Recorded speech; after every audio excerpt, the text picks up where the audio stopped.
the first official episode of a day in the life of a Cowboy fan podcast. And not just any Cowboy fan, a Cowboy fan that lives in the Philly area. Yes, the Philly area, home of the Eagles. And I don't just only live near the Philly area, I work in the heart of the city. So, as you can probably guess, life is rough as a sports fan because I'm surrounded by Eagles fans. And obviously, Eagle fans hate the Cowboys and Cowboys fans. So I say, you know what? I'm gonna make a podcast, talk about my experiences out here, and talk about the Cowboys. And I'll also talk about the NFL period. I'm a Cowboy fan, but I know everything about the NFL, so let's talk about it. First and foremost, the podcast is called Day in the Life of a Cowboys Fan. So, each episode, every other episode, I don't know yet, I might just drop, a little story time of my experiences running into Eagles fans, and then when they finally find out that I'm a Cowboy fan. So, for the first official episode and the first official story, I'm going to talk about how I think, in my opinion, being a sports fan near Philly, working in Philly, being a sports fan in Philly is like being in a gang, right? Let's listen. Just listen, sit back and listen to the story time, right? So the reason why I say being a sports fan, especially if you're not an Eagles fan, being a sports fan in this area is like being in a gang is because, all right, let's say you're in a gang. And by the way, this is all based off of things I've heard, whether it's TikTok, movies, YouTube videos. This is not from personal experiences, but when you're in a gang, you may wear certain colors. You may have certain tattoos. Or people may just know you from the street, right? So say you're in a gang. Bam, you get locked up. So you walk into jail. When you walk into the jail cell, people may look at you like, yo, that's such and such from this gang. Or they may recognize some tattoos. Or they may recognize how you give somebody a handshake. As soon as they see that, it sets off an alarm. Yo, they might ask you. Again, this is not from personal experiences. This is from interviews, TikToks, just watching things and learning. You might go into jail and somebody sees you, and the first thing they ask you, yo, what set you from? What set you claim? Right? And if you're really in that gang, you gotta rep for who you repping for. Right? And saying if you say the wrong gang, there might be some repercussions. You might have to fight your way out. You might get jumped, or you might get the one-on-one. You don't know. But being in a gang, you're gonna go through those things. You're gonna come across people, especially if you get locked up.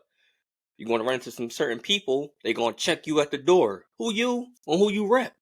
So now, this story time is why I think that being a sports fan is like being in the gang.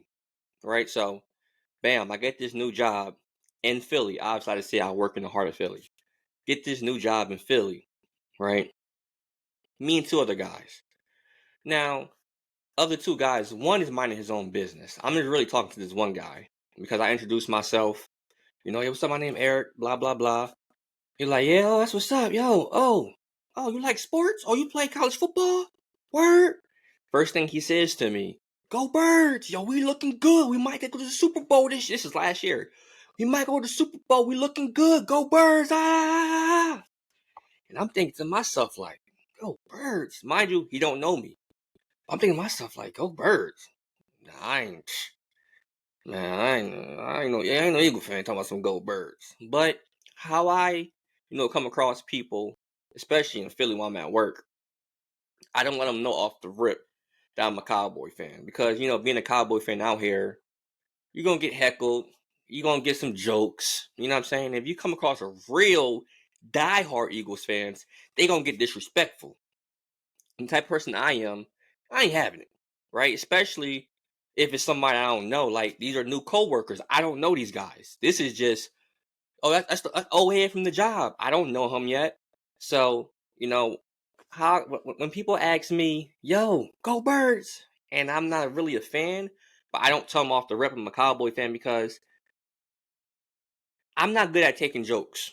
You know what I'm saying? Somebody, cracking jokes, or, somebody may say something offensive about the Cowboys because listen, I'm a diehard fan. I'm losing. I don't got all my screws up there when it comes to the Cowboys. So I don't really like having jokes said about the Cowboys. So when he said "Go Birds" and everything, I'm just like, yeah, I ain't gonna tell him I'm a Cowboy fan just yet because we don't know each other. And if I say I'm a Cowboy fan, whatever he says out his mouth, I might take as disrespect. And I just got on this job. I can't lose this job off the rip because, I might say something back or we might exchange words because it always gets to that, right? So what I did was I said, smooth, low voice, no emphasis on anything. I said, yeah, y'all look good. That's what's up, man. Yeah, that's what's up. And when I said that, like I said, I didn't emphasize no word at all. I said it and, kept the conversation going. Yeah, y'all look good. That's what's up, though. He stopped everything and looked at me and was like, y'all? Who you a fan of? So I'm like, dang. Everything I said, only thing he heard was y'all. He didn't hear me say we, he heard me say y'all. So, like being in the gang, that first day in jail, he who you claiming? Who you a fan of? So I'm thinking to myself, like, dang, how do I figure out this situation? Because I don't know this guy. And if he say something crazy about the Cowboys or crack some jokes, again, we not boys yet. So I'm going to take everything offensive. I'm taking everything in a disrespectful way. So I got to play the game. When he said, yo, who you a fan of? He's checking me like I'm in the gang, like, say he's a blood. He's like, yo, you ain't a blood, you a Crip? So I'm like, nah, man. I just like watching good football. Hold on, I didn't lie. Cowboys is good football. I just didn't, tell him what team I like yet. I just say, I just like watching good football. And when I said that, he looked at me like, mind you, dude is like 50, diehard Eagle fan. He looked at me like, good football. So you telling me you play football, but you ain't got a favorite team? I was like, yeah, man, I just appreciate the game, blah blah blah. We said, yeah, all right. So as the year goes on, the Eagles, they hot last year. They undefeated. Every Sunday, I'm going to work mad. Like, man, these jokers shouldn't be winning nothing. We played pretty good last year. Not as good as the Eagles, obviously, but we were playing pretty good. But as the days went on, he started to figure me out. Like, yo, this guy got to be a Cowboy fan because whenever we talked about football, I knew every fact about the Cowboys. I knew every player. I always knew the score. I always knew what Dak did. I always knew what CD did. I always knew what our defense was doing. And every time me and this guy worked together and we talked to some other people, he'd be like, yeah, man, Eric, he a Cowboy fan. And everybody look at me, mind you, I said I work in Philly. Everybody looking at me like, what? I said, yo, man, he just assuming. He don't know, man. He just assuming. So one day, you know what I'm saying? Me and my coworker, I felt like we were cool. And we might have had a bad loss or something happen. And enough was enough. You know what I'm saying? It was like, nah, I can't take it no more. Hey, yo, you a blood? Guess what? I'm a Crip. You know what I'm saying? It was like that. I was like, yo, in game ain't go like that. Cowboys didn't lose. The ref cheated. Something. Yeah, I'm a Cowboy fan. What? And dude was like, what? You know what I'm saying? Now, if we were really in gangs, you know what I'm saying, I probably got jumped. You know what I'm saying? But the fact that we just in sports, they threw some jokes at me. Oh, last time y'all won the Super Bowl, it was on VHS. It's not a third. And, you know what I'm saying? I just, whatever. But, point of the story is, it's rough. You just can't be a Cowboy fan and thinking it's fly around here unless you're good at taking jokes, unless you're good at trash talking. And me, I'm not, unless I get to know you. Now, when I first met the guy, he was just a guy I work with. Oh, yeah, I work with. Now, I work with him. I walk in, yo, what's up, Bob? Yo, we good. Dap him up. We good. So I said, all right, he's a part of my circle now. I let him know I'm a Cowboy fan. If you want to throw some jokes my way, it is what it is because that's not random joke schmo 50-year-old old head. That's my guy, Bob. But yeah, that's the first official story time. In my opinion on what it is like being a sports fan out here in Philly. It was like being gang affiliated. If you agree, go ahead and comment below and let me know what you think. But like I said, yo, Crips and Bloods, Eagles and Cowboys, same thing. And now since I got through story time, I like to begin every episode with, my confidence meter of being a Dallas Cowboy fan. And as you guys know, we just had Thursday night football against the Seahawks. I'm against the game a little bit more after I give you guys my confidence meter ranking. So on a scale of 1 through 10, where 1 is like, dang, it's Sunday again? We play again? I gotta sit here and watch this? That's being a 1 on the confidence meter. A 10 is, oh yeah, we're going to the Super Bowl. Yo, where the Super Bowl at this year? Let me go ahead and book these tickets real quick because I'm out there. That's a 10. After Thursday's night game, my Cowboys confidence meter ranking, I would have to say I'm about at 8.2. I'm gonna say 8.2. Obviously, I'm not a 1 because we're looking good, but we're 9-3 now. We beat a team over 500, so that confidence is going up. And I'm not a 10 yet because I mean, I'm a realist. When it comes to being a football fan, Cowboy fan, I'm a realist. I'm not that guy coming out saying, "Yo, Super Bowl week 1." No, no, no, no. You're gonna have to earn that confidence out of me. And right now, I think I'm at like an 8.3, 8.2. And the reason why I'm that is leading into the recap of Thursday's night game. Yo, Dak is doing his thing. And if you know me, when we first drafted Dak, was 2016, 2017, 2016, I think. When we first drafted him, yo, he had a crazy rookie year. But me, being the Cowboy fan that I am, I'm like, yeah, he cool. He's a good game manager. He has Zeke, and our run game is stupid. So he doesn't really have to do anything. I looked at Dak his rookie year as what Brock Purdy is for the 49ers. Yeah, dude is solid, but yo, his roster is crazy, so he just has to manage the game. Just don't go out there and lose the game for us. Just be out there, hand the ball off, like on Friday Night Lights, the movie. Yo, just exist in those 3 seconds of the snap and giving Booby Miles the ball. That's how I felt with Brock Purdy. That's how I felt with Dak his rookie year. So his rookie year, I'm like, yeah, he cool. He ain't no scrub, but just exist between them 3 seconds between the snap and getting Zeke the ball. So bam, moving on to like his second, third, and fourth year, I'm like, yo, dude is pretty good. Like, yo, he out there doing some things. Especially the year where he broke his leg or his ankle versus the Giants. I knew a lot of those games were like garbage time stats because we were losing. But he was throwing the rock and making good passes. That was when I'm like, oh, yo, Dak is a good quarterback. Then he got hurt, obviously. So I went from saying he's just a guy to, oh, he grew on me. And now, the past 2 years in the playoffs, I'm like, yo, hold on, Dak. What we doing? What we doing, Jerry? Is this what we staying with this right here? This is the guy? And going into this season, I'm like, yo, if he does anything stupid, I'm done. I'm not defending the guy no more. Needless to say, whatever week we played the 49ers, he didn't do anything. Look crazy out there. And I'm like, all right, yeah, I'm done. I'm done defending Dak. I'm done. He's a quarterback of the Cowboys, so I respect him. That's my guy. I'm gonna kind of defend him, but nah, I don't. I hope we move on next year. Then, so that happened. And, weeks since then, I'm like, yo, Dak is really trying to earn my respect back, and he's doing a great job of that. That's why my confidence ranking is like an 8.2. So, and you can argue with whoever you want. He's in the MVP race now.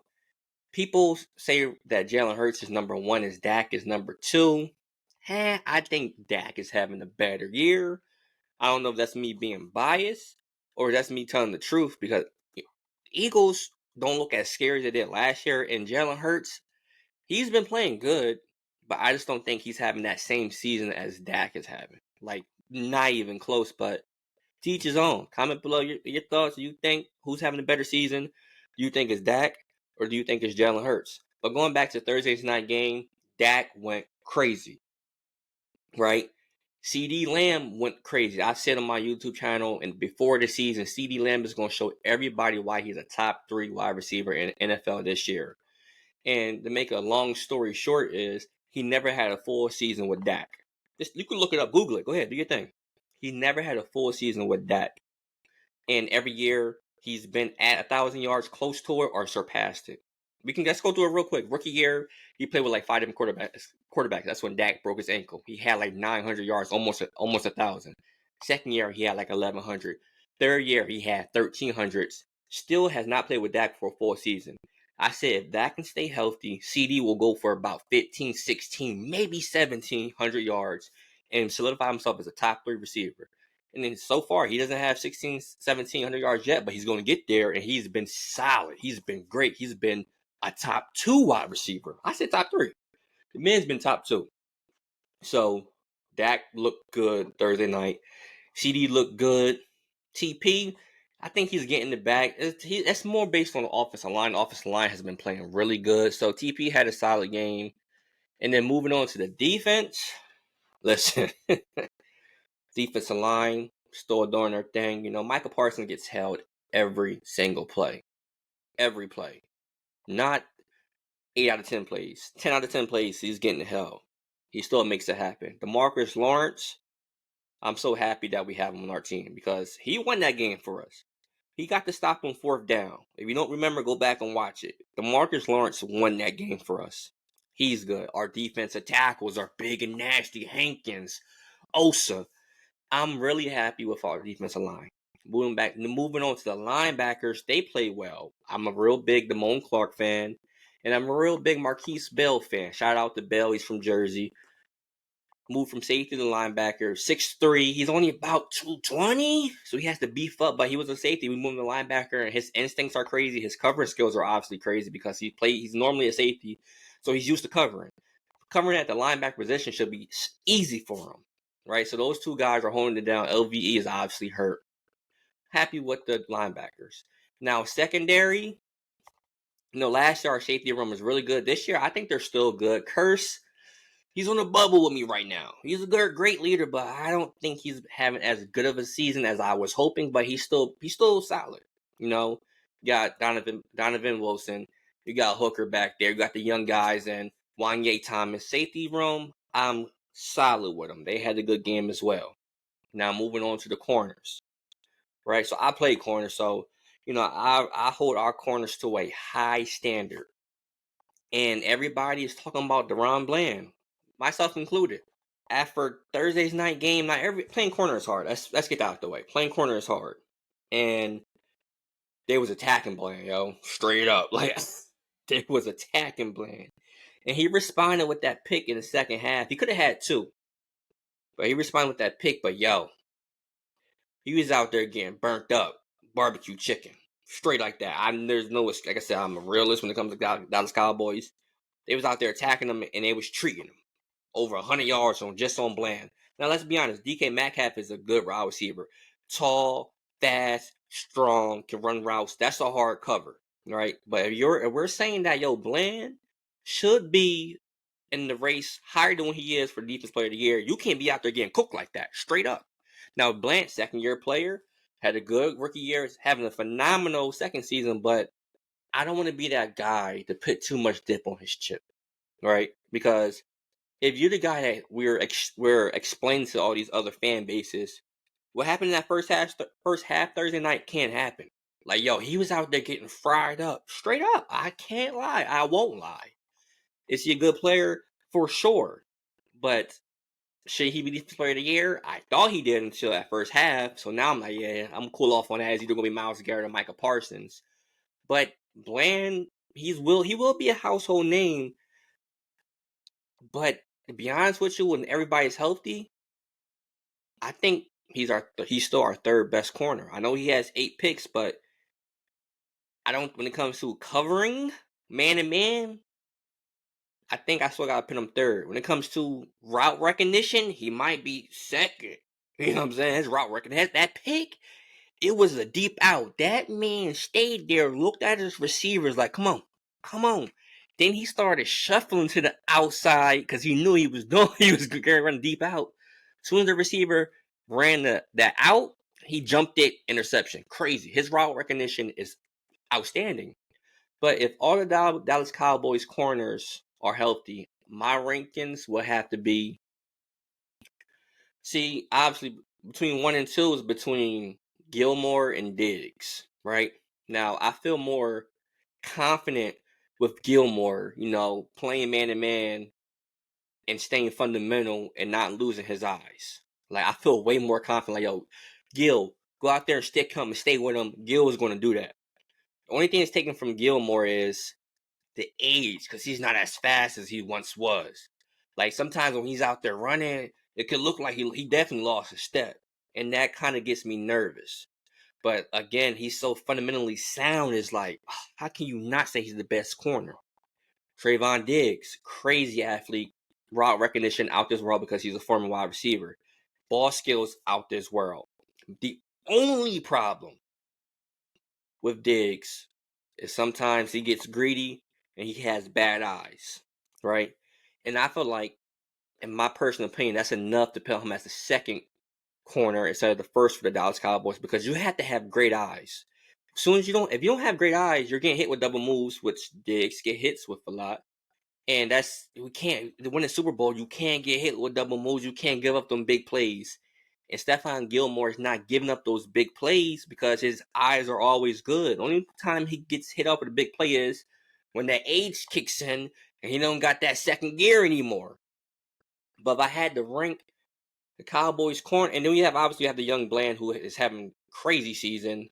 I just don't think his man-to-man ability is as good as the first two. Now, zone corner, he might be number 2. I think I'll have Diggs number 1. When it comes to zone coverage, I'll go Diggs 1, Bland 2, Gilmore 3. But when it comes to man coverage, I'm going Gil, Diggs, Bland. And when it comes to just an overall corner, who I'm drafting first, the play today, I'm going Gilmore, Diggs, Bland. If I'm drafting for the future, I'm going Diggs, Bland, Gilmore. If you're a Cowboys fan, go ahead and comment below your thoughts on that one, because there are 3 great corners. I just think I don't want to put too much dip on Bland's chips too early. Like, what he's doing is crazy. He has like 13 pick sixes. Never heard of it, right? But still, we gotta stay on the correct path. Let's not get delusional and say he's Darrelle Revis out there, that he's Dion. He's having a great season. He's doing things that those guys didn't do. But still, he still has time to grow and learn. But yeah, Thursday night, Seahawks, man, they came out. Geno Smith came out looking crazy. He came out there looking like Aaron Rodgers, Peyton Manning, and Tom Brady. He was out there slinging the rock. And I'm like, of course, because I don't know if you guys non-Cowboy fans see this. Whenever a team plays the Cowboys, they come out there looking like the '96 Bulls. They giving everything they got. Everything's on the line. They know they're on TV. They know everybody's watching. This is their contract game. Whoever plays the Cowboys give us their all, and the Seahawks did just that exactly. That wide receiver trio was looking crazy out there. They never gelled together until that Thursday night.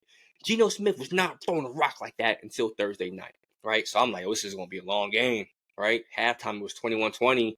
We were losing by 1 point.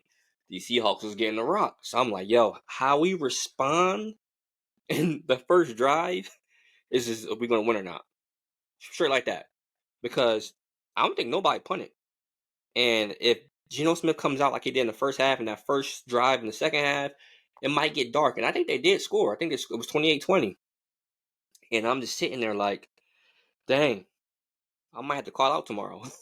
Like I told you, yo, being a Cowboy fan that works in the heart of the city, and man, if we lose, man, you might as well go ahead and call out. You might go ahead and call out because nobody's gonna work that day. Everybody's celebrating that the Cowboys lost, and they gonna find that Cowboy fan to heckle him the whole game. So I'm sitting there watching the game. Mind you, it's a late game. I gotta get up at 4 o'clock in the morning. I'm like, man, should I even step and watch this game? Because it's 28-20. We can't stop Geno. They attacking our best corner. What's going on?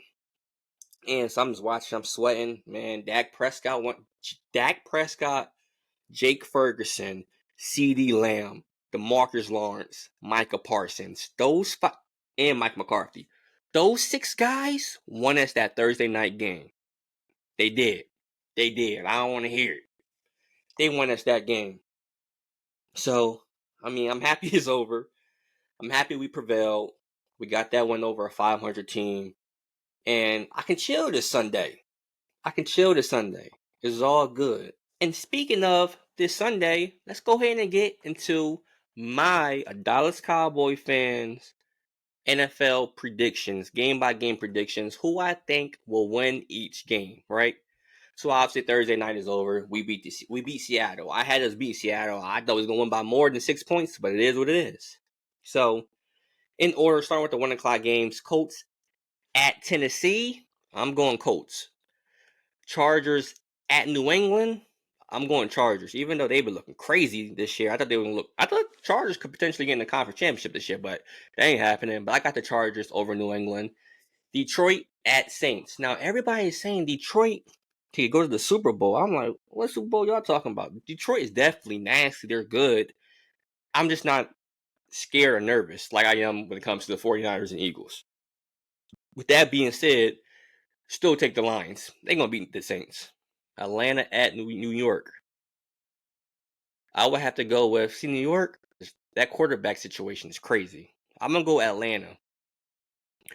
Cardinals at Pittsburgh. I'm going Cardinals. I'm saying Kyler Murray is going to win that game. Miami at Washington. Miami. Denver at Houston. I will have to go with Houston. I said last week that Houston was going to lose. They was in a hot streak. They needed to get the fire extinguisher and cool them off. NFL script did that. I think they come back and beat the hot Denver Broncos. Carolina at Tampa Bay. Tampa Bay easy. Cleveland at the Rams. I do not know how the Cleveland has the record that they has this year, but I'm going Rams. I'm going with that Stafford. Is Cooper Kupp playing? I'm pretty sure he's playing. If not, they still got Kyron Williams at the running back position. I'm going Rams over Cleveland. San Fran at Philly. It's tough because I feel like the Cowboys' real rival is the 49ers. But right about now, for me personally, it's obviously the Eagles being where I live at. I honestly think that I got 49ers.